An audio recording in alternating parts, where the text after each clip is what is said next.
Salut, c'est Trado, je suis content de vous retrouver pour la mise à jour de la préparation de semaine de trading sur CFD euro-dollar. Je vous rappelle que tout ce qui suit est donné à titre purement informatif et pédagogique. Il n'y a aucune incitation à acheter ou à vendre quoi que ce soit. Vous devez vous rapprocher d'un professionnel pour savoir si l'utilisation des CFD à risque limité correspond à votre profil d'investisseur. Nous allons donc commencer avec la matrice de l'euro-dollar donnée en données journalières afin de voir les obstacles qui pourraient se dresser devant les tendances de plus petites unités de temps, notamment les données 4 heures. Donc voilà où nous en sommes pour les données journalières. Comme vous pouvez le voir, la rémission est belle depuis quelques jours.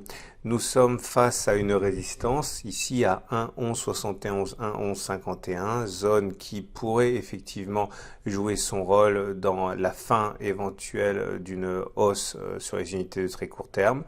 On a un deuxième rideau défensif à 1,1238, 1,1213 et un support assez proche à 1,1092, 1,1083, zone de support qui pourrait être éventuellement exploitée par ceux qui voudraient se mettre dans le sens de la hausse. On va maintenant descendre d'une unité de temps, on va regarder ce qui se passe sur les données 4 heures, celles qui nous intéressent plus spécifiquement.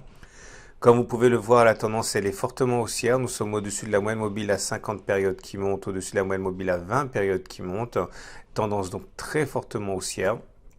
Et on a le choix évidemment toujours entre des positions acheteuses qui se mettraient dans le sens de la tendance ou alors un trading de contre-tendance basé sur les unités de temps supérieures.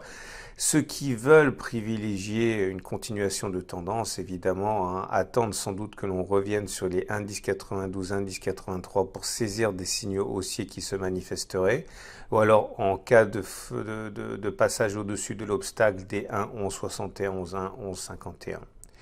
Par contre, ceux qui envisagent plutôt de se mettre dans le sens de la baisse, pourrait être intéressé par les 1,1171, 1,1151, zone qui est une zone de résistance sur l'unité de temps supérieure et qui donc à partir de là est une zone légitime pour voir apparaître d'éventuels signaux baissiers et éventuellement les saisir. On regarde rapidement le consensus client CMC Market sur l'euro-dollar. Et ce consensus client, il est pour l'instant équilibré, légèrement vendeur à 54%. Je vous rappelle que vous retrouverez sur le site de CMC Markets la liste des informations et des publications et des statistiques qui pourraient influencer l'évolution de l'euro-dollar. Je vous souhaite une excellente journée et je vous dis à très vite pour une autre analyse technique. N'oubliez pas de trouver en fin de vidéo l'analyse et la préparation de trading pour 5 autres marchés.